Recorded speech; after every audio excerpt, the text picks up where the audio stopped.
Hello, guys. Welcome, everybody, to Purple Haze Podcast. I am your lovely host, Isaac here.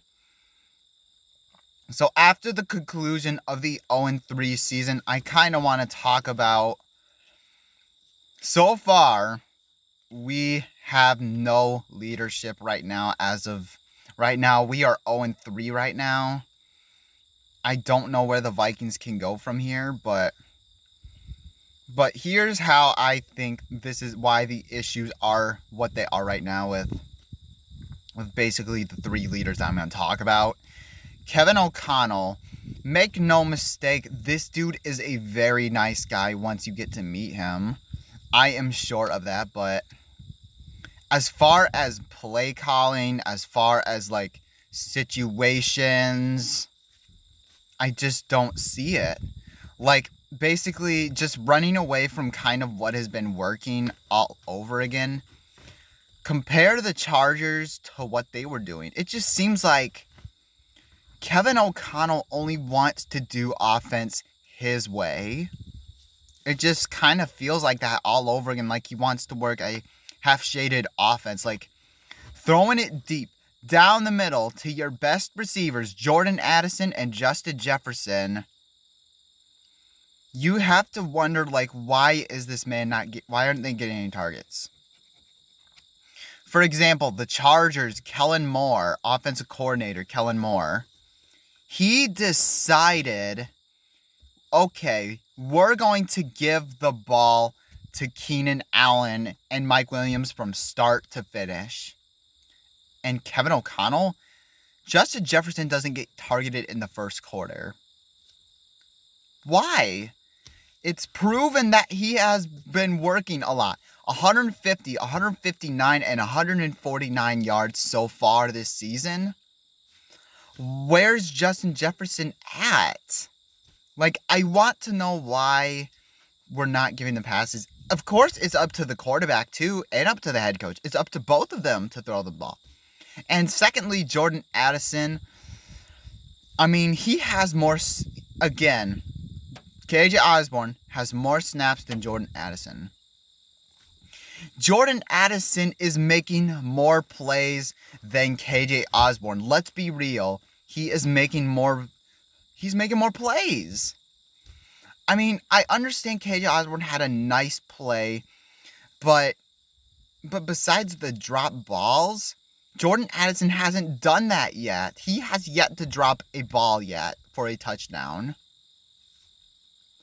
What does that tell you? I mean, I just do not get what we're doing with our best playmakers on offense. It may get to the point where Kevin O'Connell might have to give up play calling on offense to somebody else. Maybe to Wes Phillips this season. It may have to get to that point. If Wes Phillips is not that guy that can consistently do things over and over again, and if it works, you got to continue doing it. Like, it's common sense. It's common sense. I just don't understand where Kevin O'Connell's coming from. I just don't get it. And just kind of the lack of urgency too as well to try and score. I mean, I don't get it at all either. But it's just, I just don't understand. I mean, Kevin O'Connell, he seems like a coach that knows what he's doing, but it's just like, it just seems like the same problems from like 22 in his first year. Like, it may have to get to that point overall. And now, secondly, to the quarterback, I believe I've seen quite enough of Kirk Cousins for this season right now. Okay, I'll give him credit. He played pretty good against the Eagles. He tried to get this team back into the game. And of course, our run defense just stopped. I'm okay with that. But the first two games, the Buccaneers and the Chargers, when the offensive line is falling apart, when sometimes the defense is not getting anything going, and when the coaching staff is just kind of... And when I'm sorry, I misspoke there. When the coaching staff is making coaching mistakes, what do you have to do. You have to show up and make those plays, and he just didn't. The captain patch is right on his jersey, and he's done this basically, no doubt, in the past with the Vikings, even with Mike Zimmer. Even if the coaching staff is garbage, you have to make sure that you are taking control. And he did so in 2000, and especially in 2020, 2021, and 2022. He tried to get this team over the hump and try and get this team the victory. Sometimes it succeeded, sometimes not. Kirk Cousins came up clutch, especially in 2022. The offensive line was not getting anywhere, and the defense was garbage too as well. And Kirk Cousins came up big time and got this team the win. In spite of that, almost the same situation, and you're just sitting there soiling yourself. You're sitting there just looking lost. You don't have a clue. And you've been playing for 10 plus years in the NFL with the Washington Redskins and now the Minnesota Vikings. What good are you for? 35, I just don't get it. 40 million? 40 million? Now, as much as I would like to say that when things are not going your way, you don't just sit there and fold. Many other quarterbacks have not done that yet outside of Kirk Cousins.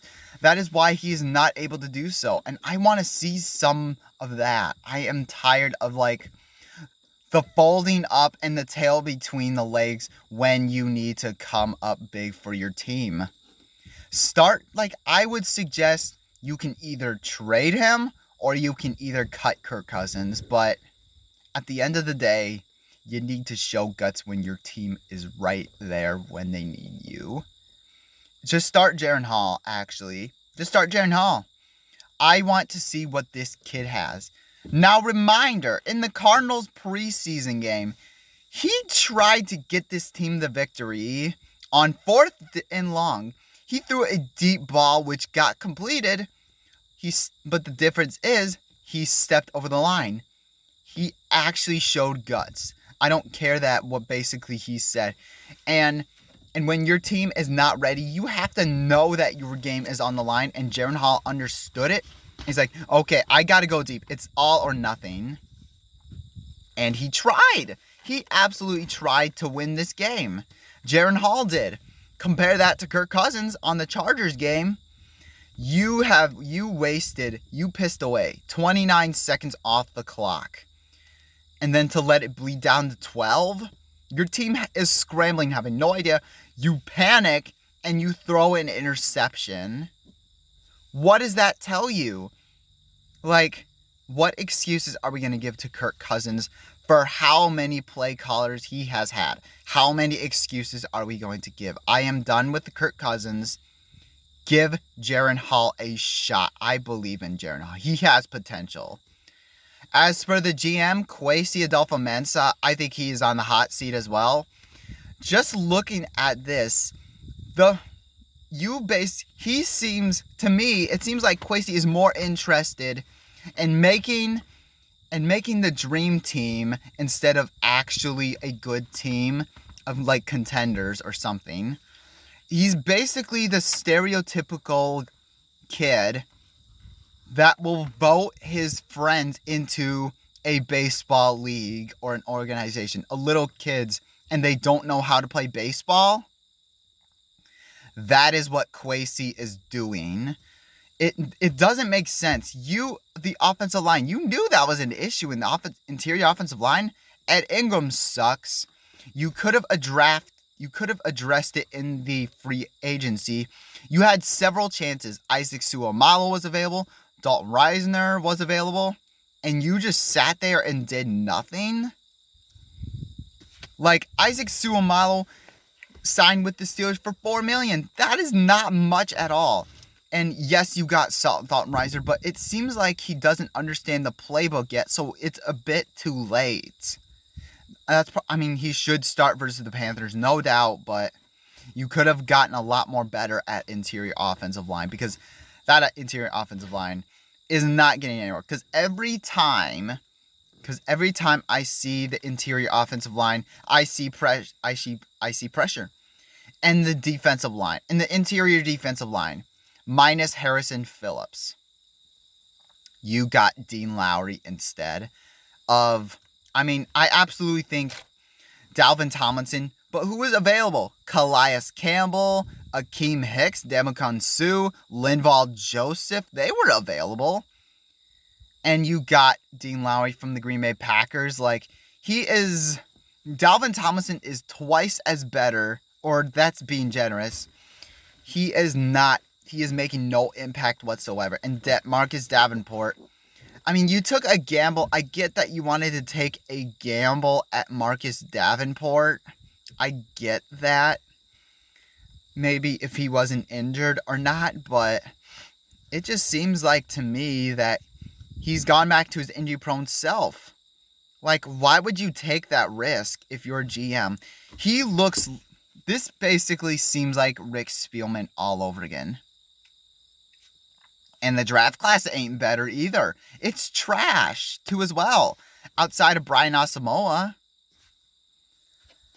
I just don't get what the GM is doing. It seems like Rick Spielman all over again, but worse. So, Kwesi is on the hot seat. I mean, he has not addressed anything at all from this season. If this season goes to hell, I think he should be fired, because you haven't learned your lesson at all from last season. Why do we need to keep you? I'm sorry, but so I don't want to be a Debbie Downer all the time, or negative Nancy all the time. Yes, it is very possible. Can the Vikings, can they turn the season around? Yes. You're 0-3, but this team has a ton of talent. And they have a lot of things. They are playing with attitude a lot of the times. And the leadership doesn't show anything. These leadership things, this ain't hard. This is not hard at all to make adjustments and do things the right way. Especially from the quarterback and the head coach. This ain't hard to make adjustments like that. That ain't hard. And the season's not over, but if you lose to Carolina, it's over. It's over.